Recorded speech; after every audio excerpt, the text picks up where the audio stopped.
Okay guys, इस video में हम बात करेंगे जेनेटिक टेस्टिंग की कि जेनेटिक टेस्टिंग क्यों करनी चाहिए, क्या इसका फ़ायदा होता है। तो पहले इसको समझो, इसको कैसे डिफाइन करते हैं। तो इस चैप्टर में आपको समझने का ज़्यादा है, रटने का कुछ नहीं। तो उसको समझो, जेनेटिक टेस्टिंग क्यों करते हैं, जिससे आपको पता चले कि पेशेंट को कौन सी मेडिकल बीमारी है। अब इससे पता करके क्या कर लोगे, मीन्स क्या क्रोमोसोम में चेंजेस हैं, क्या जीन में चेंजेस हैं या प्रोटीन में चेंजेस हैं। अब आप इसको देखोगे तो इससे क्या होगा, हमारा डायग्नोस पक्का बन जाएगा।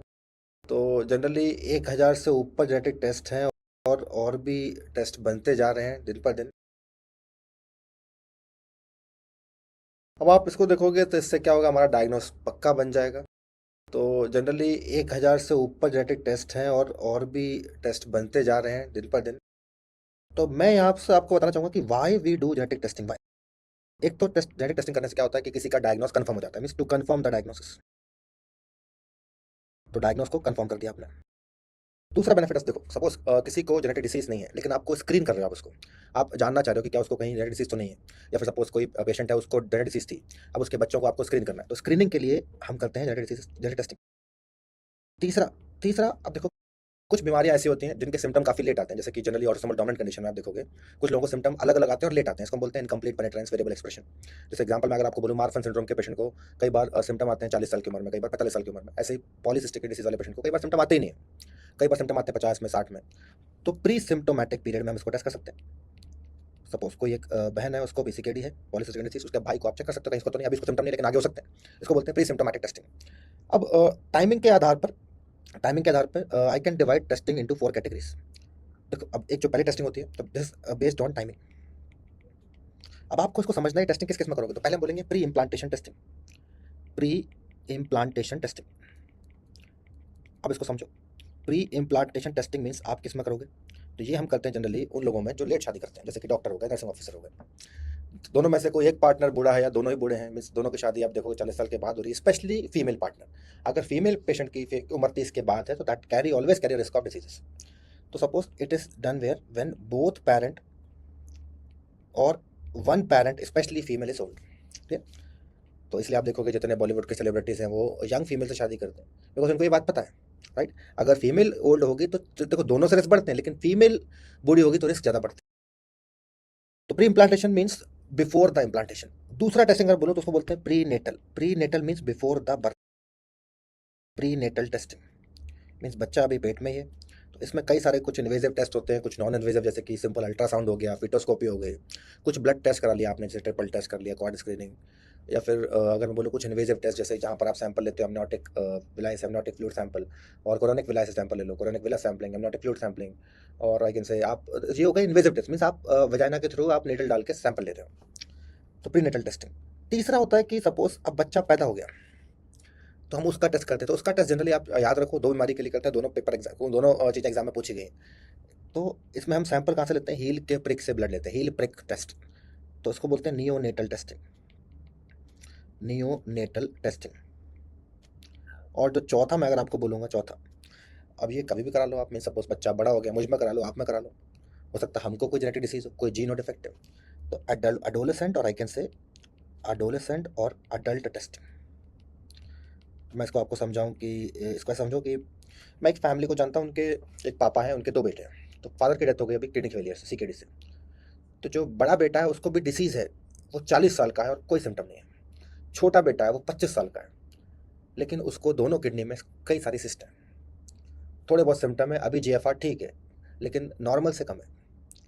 देखो, दोनों बेटों को और पापा को डिसीज़ है, इसको बोलते हैं पीसीकेडी। पापा की डेथ हो गई, जो बड़ा बेटा है उसको कोई सिम्टम ही नहीं है, कुछ भी नहीं है, उसको सिस्ट भी नहीं है अभी।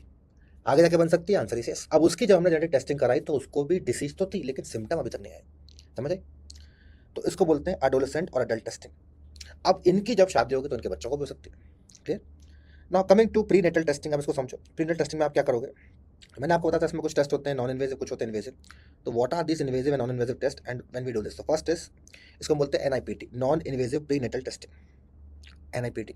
अब इसको आप जनरली कभी भी कर सकते हो, लेकिन हम जनरली इसको 7th से 10th वीक पे करते हैं, 7th to 10th week of gestation. तो इसमें कई सारे ब्लड टेस्ट होते हैं, वो आप करा सकते हो। उसके बाद आता है अल्ट्रासाउंड। सो अल्ट्रासाउंड आइडियली देखो, 9 महीने की प्रेगनेंसी में हर महीने में एक बार होना चाहिए, 8वें महीने में 2 बार होना चाहिए, और 9वें महीने में हर हफ्ते होना चाहिए, मीन्स 7 शुरू के 7 महीने में 7 हो गए, उसके बाद 8वें महीने 2 बार 9 हो गए, 9वें महीने में हर हफ्ते होना चाहिए, तो 9 और 4 13 हो गए। तो मिनिमम आइडल कितना होना चाहिए? 13 बार होना चाहिए। लेकिन आप कभी भी करा सकते हो, लेकिन जनरली हम इसको लाइक 20 वीक के आसपास फॉलो करके कराते हैं, but it should be done every month actually. फिर आती है कि इन्वेजिव टेस्ट, तो जहाँ यहाँ पर आप सैंपल लोगे, सपोज क्रोनिक विलाइस सैंपल लोगे, उसको बोलते हैं CVS, तो इसको 10th to 12th वीक पर करते हैं। कोड ऑफ सिंथेसिस मीन्स इसमें सैंपल आप अम्बिलिकल कॉर्ड से लोगे, अम्बिलिकल कॉर्ड का ब्लड चाहिए आपको, तो इसको जनरली 22 से 24th वीक ऑफ गेस्टेशन में करते हैं। फिर आता है एमनियोटिक फ्लूइड सैंपल, तो इसको हम 15 to 20 वीक्स में कर सकते हैं। So these are different part of prenatal testing. अब आपसे क्वेश्चन किस तरीके से पूछते हैं, थोड़ा इसको समझते हैं। तो देखो, इसको समझो, क्यों हम करते हैं, why are we doing genetic testing. तो जेनेटिक टेस्टिंग आप करते क्यों? तो देखो, आपको जानना है कि जो बच्चा अभी पैदा भी नहीं हुआ उसमें क्या कोई डिफेक्ट तो नहीं है कहीं। दूसरा कि देखो, इसको समझो कि कुछ लोगों को जेनेटिक डिसीज होती है लेकिन सिम्टम नहीं होती, लेकिन वो आगे जाके अपने बच्चों को दे सकते हैं, right. Means people they carry gene and they can pass it to the children. कभी कभी हम एम्ब्रियो की स्क्रीनिंग करते हैं, राइट। और इन ऐसे अडल्ट को जिनको सिम्टम होने से पहले, जैसे मैंने आपको बताया मार्फन सिंड्रोम में कई बार हमको लगता है कि पेशेंट की हाइट बढ़ी है, लेकिन उसको हाइट बढ़ी का प्रॉब्लम नहीं, प्रॉब्लम क्या होता है, उसके हार्ट डिफेक्ट हो सकते हैं, और डायसेक्शन, उसको आगे जाके माइटल वॉल प्रोलैप्स हो सकता है। तो testing before symptom develop, right. और जिनको सिम्टम हो गए हैं उसका डायग्नोस कंफर्म करने के लिए, राइट।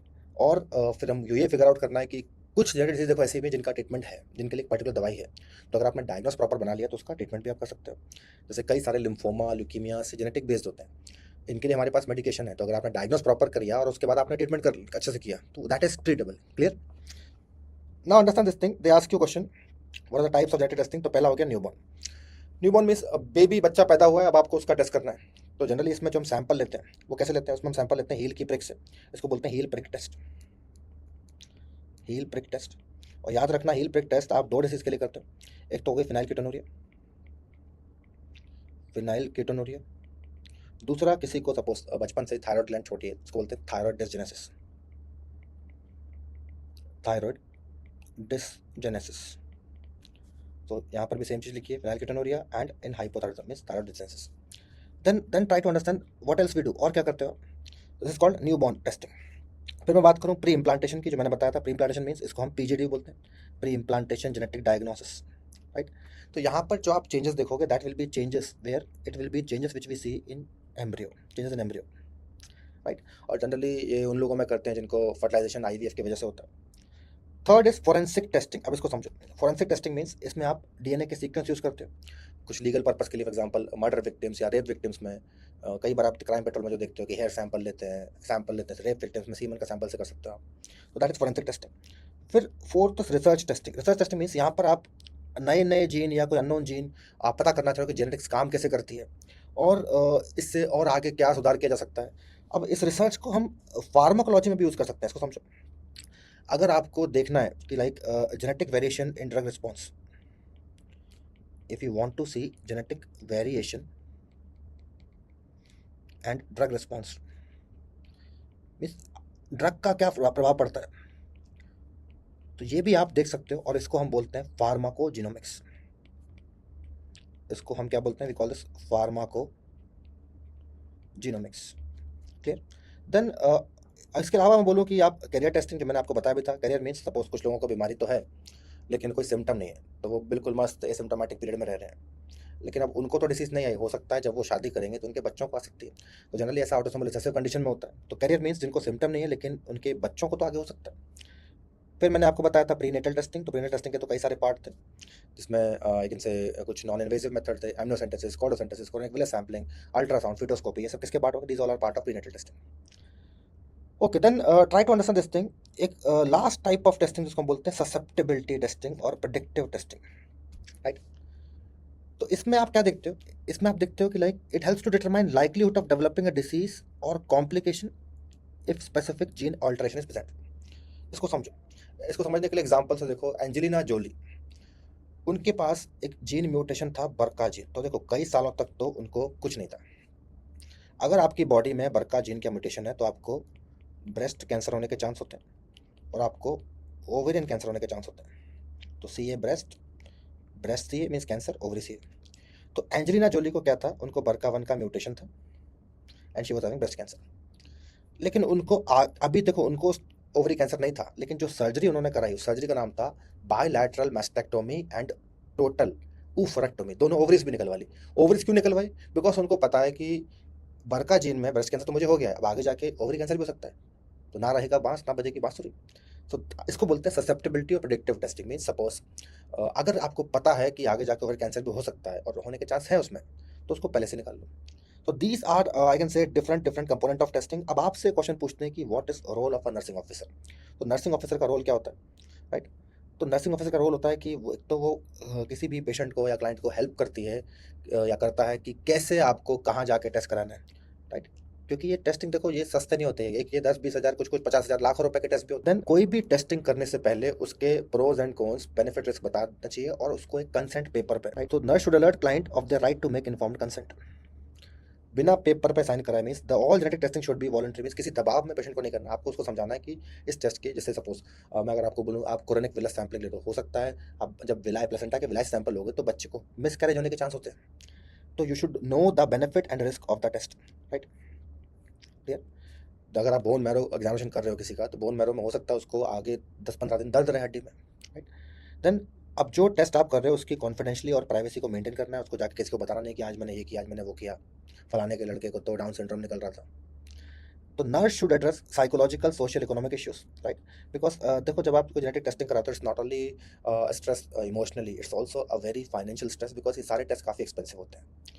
तो this is like a test chapter जिसको आपको एक बार सुनना है, इसमें से कोई डायरेक्ट क्वेश्चन नहीं आता। क्वेश्चन एक ही पूछा है कि हील प्रेक टेस्ट किसके लिए करते हैं, फिनाइलकेटोनुरिया के लिए और थायराइड डिजीज के लिए। बाकी आपको समझना है कि what is the role and why we do this genetic testing. तो हम प्री इम्प्लांटेशन फेज में करते हैं, इम्प्लांटेशन में करते हैं, हम pre implantation natal prenatal, pre implantation prenatal, then I can say we do this where in a patient who is having neonate just born, या फिर किसी भी एडल्ट में, या फिर उसको सिम्टम है या नहीं है। तो ये इसके पार्ट आपको समझने हैं। तो testing is very very important in genetics, और नर्सिंग ऑफिसर को पेशेंट को समझाना है कि कैसे बीमारी को अप्रोच करना है। अगर सिम्टम, अब कई बार मरीज बोलेगा कि हमको सिम्टम तो है नहीं, तो मैं ऐसा क्यों बोल रहा हूँ, क्यों कराएं हम टेस्ट, इतने महंगे टेस्ट? तो आपको समझाना है अभी सिम्टम नहीं है, आगे तो हो सकते हैं। तो कई बार ऐसा होता है, लाइक मेरे पास भी कुछ पेशेंट थे जिनके पूरी फैमिली में पीसीकेडी था, एक फादर थे उनको मार्फन सिंड्रोम था, उनकी बच्ची को भी हाइट देख के लग रहा था कि मार्फन है, लेकिन वो टेस्ट करने से मना कर रहे हैं क्योंकि महंगा टेस्ट होता है। तो उनको आपको समझाना है कि अभी आपको सिम्टम नहीं है, लेकिन आगे जाके सिम्टम हो सकते हैं। क्लियर? तो this is about your genetic testing which you have to remember. Thank you so much, bye bye.